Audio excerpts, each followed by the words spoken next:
За сайн байна. За Prince 369 клубын технишин жиж ярилж ач зөргөө байна. За хэдүүлээ өнөөдөр анализа жоох орой оруулчин. За тэгээд 7 өнөгийн дунд анализаар ерөнхийдөө бол та хэдтэйгээ уулзах таатай байна. За тэгээд өнөөдөр хэдүүлэнгийнх нь хувьд бас их чухал өдрүүд ерөнхийдөө бол ирж байна. За тэгээд бас тодорхой хэмжээний одоо гой хөдөлгөөнүүд гарч ирэх үнэхээр гоё боломжтой өдөр тохиож байгаа гэсэн үг. За тэгэхээр хэдүүлээ эхний ээжинд мэдээж мэдээний дэгэлдэг тийм ээ. За тэгээд өнөөдрийнх мэдээгээр мэдээж хэдүүлэнгийнх нь хувьд гол гарч ирэх одоо нэг ADP non-farm. За тэгээд finance service PMI, ISM service PMI. За тэгээд crude oil inventories гэсэн ерхий дөрвөн мэдээний дээр хэдүүлэнгийнх нь хувьд гол ярилцлагууд ерхийдөө бол явагдана. За тэгээд өнөөдрийн байдлаар хэдүүлэнгийнх нь хувьд гол ярих хэвээр зүйл нь бол мэдээ бол биш. Гэхдээ зурган дээр бол гоё байрлууд бол орж ирж байгаа. Тэгэхээр хэдүүлээ энэ асуудал дээр жиох тий.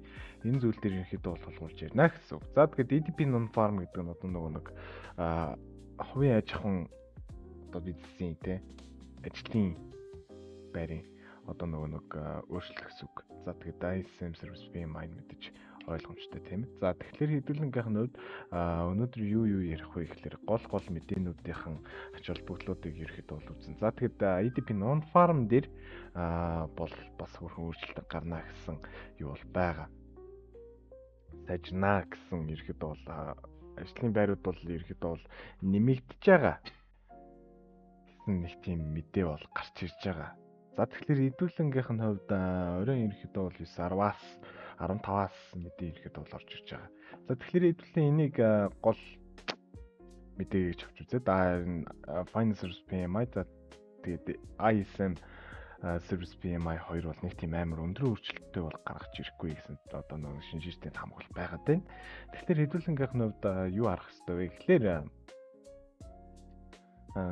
эхний ээлжний ADP non-farm-ыг харах байна. За тэгээд газрын цус crude oil дээр хэдүүлэнгийнх нь хувьд энэ мэдээг мэдээж ойлгомжтой харнаа. За хэдүүлээ чарт руу гаръя. За чарт руу орох юм бол хэдүүлэнгийнх нь гол анхаарал татах зүйл нь өөрөө мэдээж эхний ээлжинд алт байгаа. За алт бол мэдээж хэдүүлэнгийнх нь гаргаад ирэх зүрх болоод угаасаа байгаа учраас хэдүүлээ бол нэг тийм том зургнууд дээр бол ач холбогдохгүй. Гэхдээ хэдүүлэнгийнх нь гол анхаарал хандуулах хэрэгтэй зүйл нь өөрөө мэдээж энэ зурган дээр хэдүүлээ өмнө ярьжсэн бол энэ зургаар ерөнхийдөө бол үзүүр төр ирчихсэн. За тэгэхээр дээшигээ бол нэг тийм амар хүчтэй орж ирнэ гэсэн таамаглал миний хувьд бол одоогоор алга. За энэ хөдөлгөөн бол ерөнхийдөө бол одоо бол дуусгар болоод нэг доошоо татж орж ирэх магадлал өндөртэй. За тэгэхээр хэдүүлэнгийнх нь гол тавих таамаг мэдээж 4 цагийн зургаас эхэлнэ. 4 цагийн зураг гэхдээ энэ зургаас эхлэх хэрэгтэй. За тэгэхээр мэдээж одоо дээшгээ нэг жоохон өсөх боломжтой үзүүлэлт бол гарч ирж байгаа. За хэдүүлэнгийнх нь 60 гэдэг ханш бол 2850 тэгээд 2865-ын хооронд нэг үзүүр гарч ирнэ гэж ярьжсэн бол одоо энэ үзүүр нь одоо нэг эвдэгдэж байгаа. Тэгвэл ерөнхийдөө сандар шаардлага бол байхгүй. За хэдүүлэнгийнх нь хувьд юу харж байгаа вэ гэхээр мэдээж ойлгомжтой энэ хэсэг дээр 86-ыг нэшлэлд орсон. Яг энэ хэсэг дээр. Тэгэхээр хэдүүлэн мэдээж нэг боксоор шалгаж үзнэ. За нэг боксоор шалгаж үзэх нь өөрөө нэг ингээд үзэж чинь тийм. За ингээд үзчих юм бол энэ хэсэг ерөөхдөө бол 86-ыг шалгалттай 14 илүүгээр нэг гарч ирэх боломжтой гэж үзнэ. За энэ нөрөө 2880 гэсэн цэг рүү бол орж ирнэ. За хамгийн макс тал гэсэн үг 2880 гэсэн цэг рүү бол орж ирнэ гэсэн байдлаар ерөөхдөө бол харагдаж байгаа. Тэгэхээр хэдүүлэнгийнх нь алтны хувьд бол одоо бол үзүүр ойртож байна. Үзүүр бол үнэхээр ойртож байна. Тэгэхээр ерөөхдөө бол өнөөдөр хэдүүлэг хүлээлттэй байж байгаа маш тийм гоё том арилжаа бас хийх боломжтой цаг үе ойртож байгаа шүү. За тийм мэдээж энэ хэсгийг соёны битэр ингэж үзээд байгаа хിവэрээ байгаа. За тэгэхээр хэдүүлэнгийнх нь энэ чинээс нэг байрлал ингэж татж үзээд энэ чинь мэдээж ойлгомжтой 23.6 ерөөхдөө шалгагдаж байгаа гэсэн үг. 23.6 чинь гол хандлт энэ явцаа ерөөхдөө бол орж ирж байгаа. За бараг христментийг нөгөө тийш нь харуулж шалгуул. Тэгээ тохиромжтой гарч ирэхээр За тэгэнгүүт хэдүүлэнгийнх нь хувьд дараачийн байдал нэг энэ хэсэг рүү бол орж ирэх боломжтой гэж үзсэн. Тэгэхээр боломжтой гэж үзсэн. За зургийг энэ чи 26 гээд энэ чи 14 илүүтэйгэр гэж үзэх юм бол энэ чи нэг юу тавиад үзэх юм бол энэ чи нэг юу орж ирнэ. 14-с 23-ын нэг илүүтэй хөдөлгөөн бол орж ирэх бол ойлгомжтой. Тэгэхээр хэдүүлэнгийнх нь яагаад энэ хөдөлгөөнийг илүү тусаж аваад байгаа юм бэ гэхлээр энэ хөдөлгөөнөөс гарцаагүй. Энэ хөдөлгөөнөөс цааш гарцаагүй. За тэгэхээр ерөнхий хөдөлгөөн чинь өөрөө энчээ байгаа. 2871. За үнэхээр дэш өслөө гэхэд үнэхээр дэш өслөө гэхэд аялал гарч ирэх. Тэгэхээр энэ хэсгүүдийг хэдүүлээ анзаарч ажиглаад жоохон анхааралтай байжгаад энэ хэсгийг ерөөдөө бол унаана гэж үзсэн. За тэгээд хэдүүлэнгийнхнүүд за 2820 морь гэсэн үзүүрүүдийг шалгана гэж ирж байгаа боловч эхний ээлжинд хэдүүлээ 2763 руу ерөөдөө бол ингэж харж болохоор. За хэрвээ энэ шалгалтаа аваад ороод ирэх юм бол за доороо үзүүртэй 70-ын шалгалтыг хийгээд нэг ингэж орж ирээд одоо 86-аар нэг татж орж ирээд гэсэн үг. Одоо 2740 эдээс ирэхэд бол 86-аар нэг татж орж ирээд тэгээ доошоо нэг ингэж нэг 30-ын барилыг ирэхэд бол авч болохоор. За тэгэхээр миний хэлж байгаа зүйл нэг юм нь юу вэ гэхээр би бол хэтэрхий том хөдөлгөөн ярьж байгаа. Мэдээж 1000 бп хөдөлгөөн гэдэг бол мэдээж жижиг хөдөлгөөнд орохгүй том хөдөлгөөнд орно. За энэ хоорондоос ерөөдөө бол орж ирээд яавал энэ хоёрын нэг тогтоод энэ ч дээр заавалчгүй 86-гийн нэг хөдөлгөөний шалгалт орж ирэх ёстой гэж ерөөдөө бол үзнэ гэсэн үг. Энэ хоёроос нэг шалгалт орж ирээд дээр ерөөдөө бол 86-гийн нэг шалгалтыг аваад доошоо 61 гээд ороод ирэх юм бол үзүр нөрөө 20 ороод ирэх боломжтой. Тэгэхээр хэдүүлээ гол анхаарлаа яг энэ хэсэг дээр хандуулна. Алтны үед л мэдээж гол анхаарлыг энэ хэсэг дээр хандуулаад дээшгээ гарлаа гэхэд энэ хэсэг дээр хандуулаад энэс цааш хүүгээр пад гэдээ ороод ирэх боломжтой. Тэгэхээр өнөөдөр алтан дээр хэдүүлээ маш тийм гоё зөв захиалга өгөх боломжтой гэж харагдаж байгаа. Тэгэхээр өсөө л хэдүүлээ нэг анхааралтай байж байгаа нэг гоё захиалга өгчих юм бол те үнэхээр за подкаст ээл явчихна. За тэгээд хэдүүлэнгийнх нь үед яг энэ хэсэг дээр ийм байгаад байгаа. За энчээ юу? Гол нь харин энчээ юу л гэдэг асуудал үүснэ. Энчээ байх юм уу эсвэл энчээ байх юм уу л гэдэг асуудал үүснэ гэсэн үг. За тэгэхээр хэдүүлээ ерөнхийдөө бол өнөөдөр ажиллаж байгаад Америкийн бирж дээр маш гоё тийм захиалга өгөх боломжтой гэдгийг хэдүүлээ анхаарч ажиглаж харах нь биш үү. За тэгэхээр тэрний дараа мэдээж ойлгомжтойгоор долларын индекс рүү гарна. За долларын индексийн хөдөлгөөн бол мэдээж хэдүүлэнгийнхнүүдийн дээр за ингэндээ гэсэн байрлалыг бол гаргаад ирсэн байсан. За мэдээж гапта орж ирээд эхний ээлжинд энэ чинь нэг юм зурагтай байсан шүү дээ. Хэдүүлээ энэ зургийг жоох устгая. За эхний ээлжинд долларын индекс ямар зурагтай байсан бэ гэхэл энэ чинь нэг юм таталтын зурагтай байсан хөдөлгөөн өөрөө дээр 150-аар хансан. 150 хөдөлгөөн ч одоо нэг бол 14 руу бүтэн орж ирнэ. Бүтэн орж ирээд 14 хөдөлгөөнөөр нэг бүтэн орж ирээд дээшээгээ дахиж нэг юм шалгалтын үзүр хийх болоо гэсэн таамаг миний хувьд бол байгаад байгаа. За шууд тгийсээ татнаа. Ийм нэг шалгалтын үзүр хийх болоо. За 20 энэ чинээс ингэж орж ирээд нэг шалгалтын үзүр хийчихэд доошоо нэг ийм байралтайгаар унж урж ирэх боломжтой гэж харж байгаа. Гэхдээ өнөөдрийн мэдээний үзүүлэлтээс бас их юм амарна. Тэр хэдүүлээ гол ач холбогдлуудаа энэ дэр бол нэг тийм амар том юу бол тавихгүйгээр жоохон ажиллаж харж байхад болно. За тэгээд өнөөдөр оройны байдлаар EDP non-farm жишээлбэл EDP non-farm дээр энэ доошоо хөдлөд ороод ирэх боломжтой. За тэгвэл ерөөдөө болж байгаа шиж.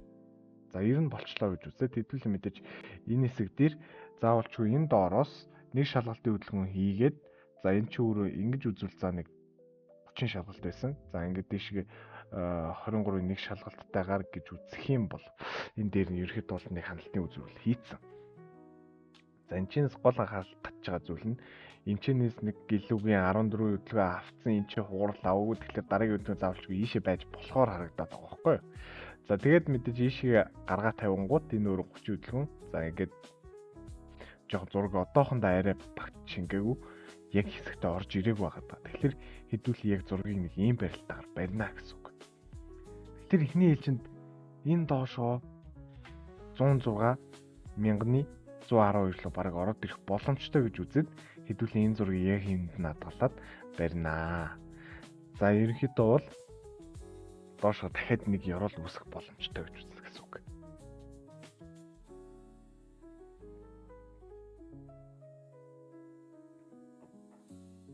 За, долларын индекс төр бол нэг юм байна.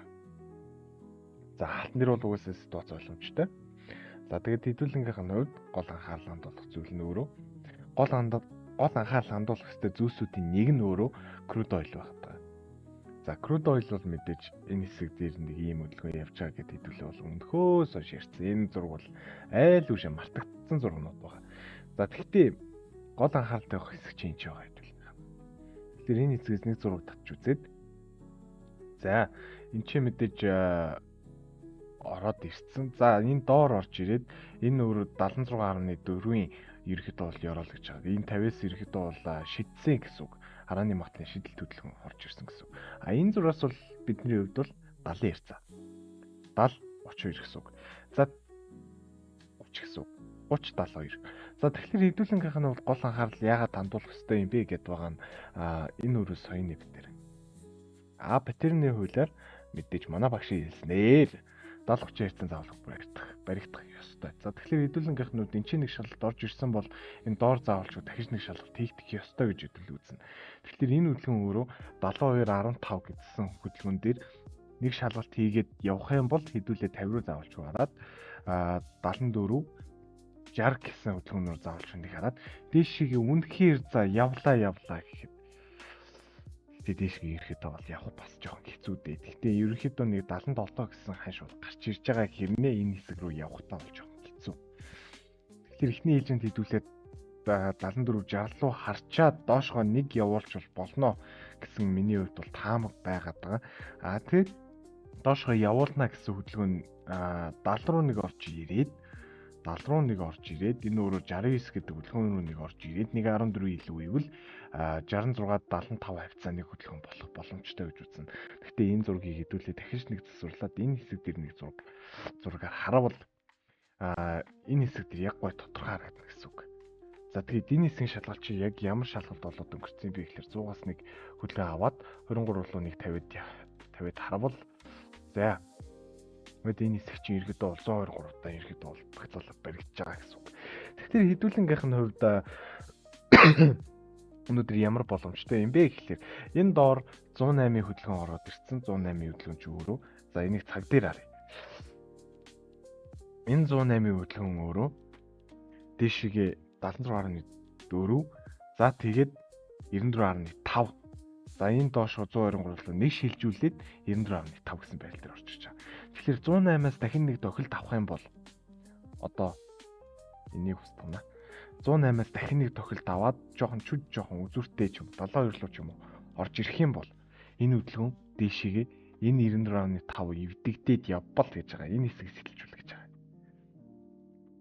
Энэ хэсгийг сэтэлээ яваад өөл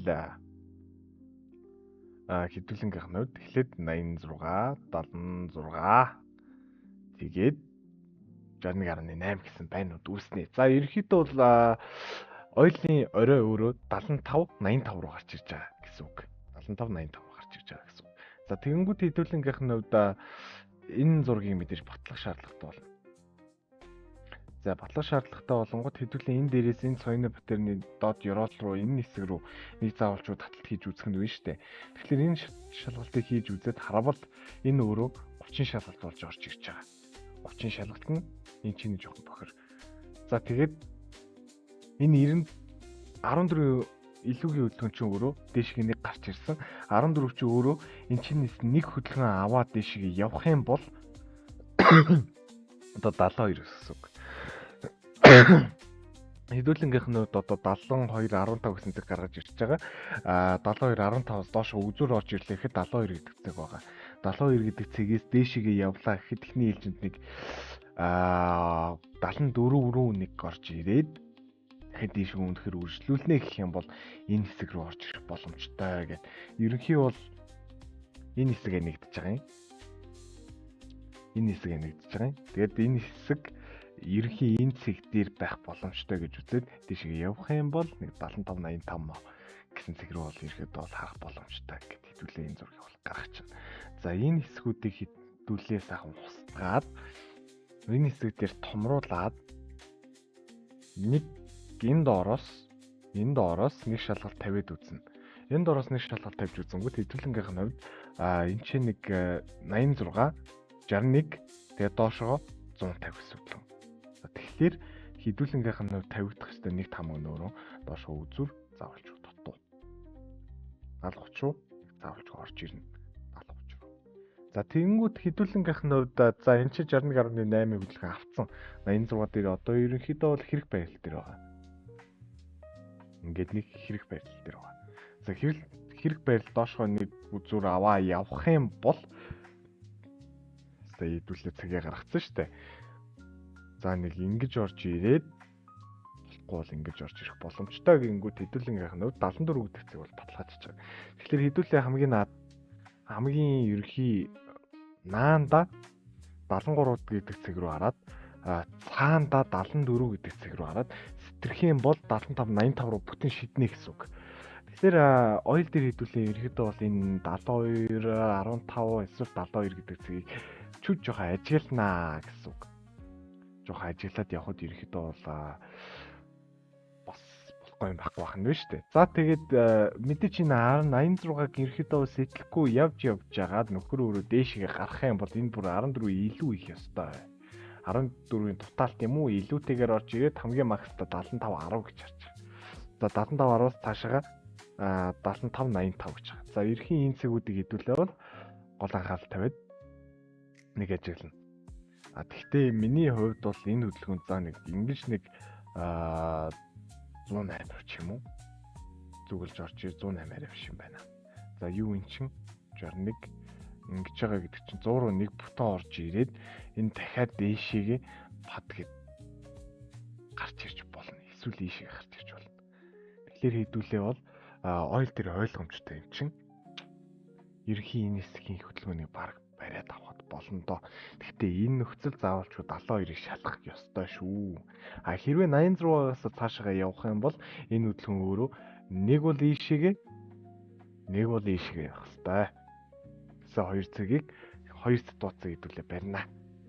За тэгээд доошоо энэ сэтэрх юм бол гэсэн цэгийг хэдүүлээ гаргаад авсан чинь ойлгомжтой. Тэгэхээр өмнөх 7 өдрийн нэгд өдрийн анализын хувьд бол мэдээж доошоо явах юм бол тэд гэсэн цэг байгаа гэд 69 80-тай би нэг цэг гэлж өгсөн. За тийшээгээ ерөөдөө бол хэрвээ сэтэрх юм бол энэ бүрэн явах боломжтой. За үнэхээр сэтлээ гэх юм бол бараг 67 руу ч ороод ирэх боломжтой. Тэгэхээр хэдүүлээ энэ хэсгүүдийг ерөөдөө бол жоохон ажиллаж харах нь байна. Яг энэ хэсгийг ойл дээр бол ажиллаж харна. Алтны хувьд бол мэдээж ойлгомжтой яг энэ дээдлийн хэсгийг бол ажиллаж харна. Би чи алтан дээр шалгалт хийсэн биш үү? За тэрнийг хэдүүлэг үүсэ. За алтны хувьд энэ хэсэг дээр яагаад ач холбогдол өгж байгаа вэ гэхээр энэ хэсгийн нэг шалгалтыг оруулж ирэнгүүт энэ чи 50 шалгалт хийсэн 14 гээд энд нэг зураг илүүтэйгээр орж ирээд 23 гээд 23-ийн хөдөлгөөн чинь энэ ч дуусч байгаа. За 23-ийн хөдөлгөөн яагаад энэ ч дуусгаад байгаа юм бэ? Юу болох юм гэхэд цаанаа энэ чи 23-ийн нэг шалгалт авсан энэ хөдөлгөөн дэшигээ 10-ны магадлаар нэг шийдэж орж ирэх боломжтой гэж үзээд хэдүүлэнгийнх нь нэг 80 ч гарч ирж байгаа. За тэгэхээр энэ хэсгийн хөдөлгөөн за 80 руу дэшээ явлаа гэхэд максимум 80 руу. За тааш өөр хөдөлгөөн баг орж ирэхгүй. За тэгэхээр хэдүүлээ гол анхаарал за ерөнхийдөө бол энэ хэсэг дээр хандуулаад цаашгаа ирэхэд бол хабатна гэсэн. Харин ойлын хувьд бол айчваа нэг үзүүрч. Ойлын хувьд бол энэ хэсгийг ирэхэд бол ханаа гэсэн үг. Тэгэхээр анхааралтай байх нь шүү манайхан. За бас юу стэйч дээр бас нэг гоё хөдөлгөөн бас орж ирэх боломжтой болоод байна. За энэ хэсүүдийг хэдүүлээ мэдээж магтлангаар тооцсон байхад байсан. За тэгвэл энэ хэсэг тооцсон байгаад байсан бол энэ хэсгээс заавалж хүний шалгалт орж ирнэ. За энэ 76 гээд 14 гээд нэг юм дундын хөдөлгөөнөөр явцсан.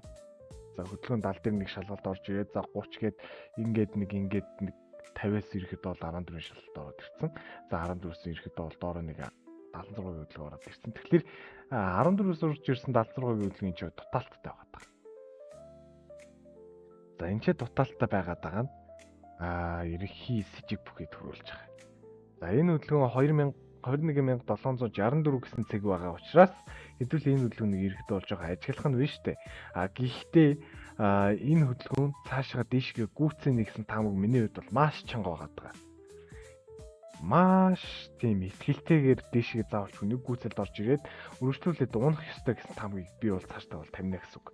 За тэгэхээр энэ хэсэг дээр хэдүүлээ заавалч хүнийг шалгалтыг оруулж өгөхдөө энэ дээрээс энэ доошгоо нэг шалгалт оруулж өгөөд энэ дээр өрөө 14-ийн тотал за 14-ийн тотал буюу 86-ыг нэг илүүгээр нэг орж ирсэн. Энэ хөдөлгөөн чинь ерөөхдөө бол яагаад илүүтэйгээр орж ирж байгаа вэ гэхлээр вэ штэ. Бадрава ийм том байсан. За эн чинь ингээд доор ерөөхдөө бол кантлибитэйгээ болж байгаа. За тэгвэл ойлг нь настаг яах юм бэ? За эн чинь шалгалт ороод ирсэн. Жохон эвдэрлийн зурагтай гэж хүмүүс харж иж магадгүй. Гэхдээ гол анхаарал хандуулах цэг чи өөрөө энчээ байгаа даа. За ерөнхийд өнөөдрийн байлгах ёроолын цэг нь 21420 гэсэн цэг байгаа. Энээс цаашгаа настаг үл явж чадахгүй. Энээс цаашгаа нэг чүр жоохон үзүр орж ирээд пакет дэшигээ энэ гүйцэлдийг хийчихэд цааш өргөжлүүлээд унах үнэхээр боломжтой. Ингэж явахдаа гол нь хаашаа явах вэ гэхлээр энэ чинээс эхний ээлжинд 23-ны гүйцэн. За 21000 руу орж ирэх юм байна. Эсвэл 14-ийн тоталтаар орж ирнэ. 948. За эсвэл шууд 14 илүүгээр 20500 орж ирэх боломжтой. Тэгэхээр хэдүүлээ настаг дээр бас гол анхаарлыг хандуулах нь байна. За тэгэхээр гол хэсгийн анхаарлын ерхэд бол энэ хэсэг дээр байгаа. Манайхан санаа зовлтгүй сайхан пак гэд өсгийн сайхан хүлээнэ гэсэн. За тэгэхээр хэдүүлээ настаг дээр ч тэр алтан дээр ч тэр ойл дээр ч тэр анхааралтай байх нь байна. За тэгээд ойл дээр нэмж хэлэхэд яагаад ойл ингэж амар огцон мунж орж ирвэ гэсэн асуултуудыг бас клубын гишүүд маш олон тавьсан. За энэ бол мэдээж Америкийн нэгдсэн улсын Оросын холбооны улсын эсрэг хэрэглэж байгаа нэг хэсэг гэсэн үг. За Оросын холбооны хэрвээ мэдээж нефтийг ч юм уу газрын тосны үүнийг унгана гэдэг нь Оросын холбооны улсад мэдээж ашиггүй. Нэгдэж хоёрдож цаашгаа бас за хангалттай гэхэд 55 гэдэг ханш руу унжиж Оросын байдал хэцүүдж эхэлнэ. Гэхдээ бас цаана Сауди Араб гэдэг улс өөрөө тэгж 55 руу бас унах нь бас өөрсдөө ашиггүй юм бас хийхгүй байхаа да гэсэн бодол миний хувьд бол байгаад байгаа. Тэр хэдүүлээ энэ хэсэг дээр анхаарал хандуулах нь эхний ээлжинд ямар ч байсан дээшиг өсвөн тэрнээс цаашгаа дараагийн ситуацууд ирэхэд бол яригдчих эхэлнэ гэсэн үг. За тэгэхээр манайхан өнөөдөр за энэ 7 хоногийн сүүл хүртэл 5 дахь хүртэл арилжаанууд төр гол анхаарлуудыг хандуулах нь шүү. Манайхан одоо ингэ сайхан яг гоё, үнэхээр гоё ашигтай арилжаа хийж болохоор. Тэгэхээр манайхан зарим төвчээртэй хүлээж байгаад оролтууд гоё хийгээ яваарэ гэд хэдүүлээ сайхан ярьчээ. За тэгэхээр өнөөдрийн анализаа ингэж хэдүүлээ дуусгацгаая. Техник шинжиж ярьж зөргөө ойлаа. За тэгээд үлдсэн энэ 7 хоногийнх нь арилжаанд нь амжилт хүсье манайхаа. За баяртай.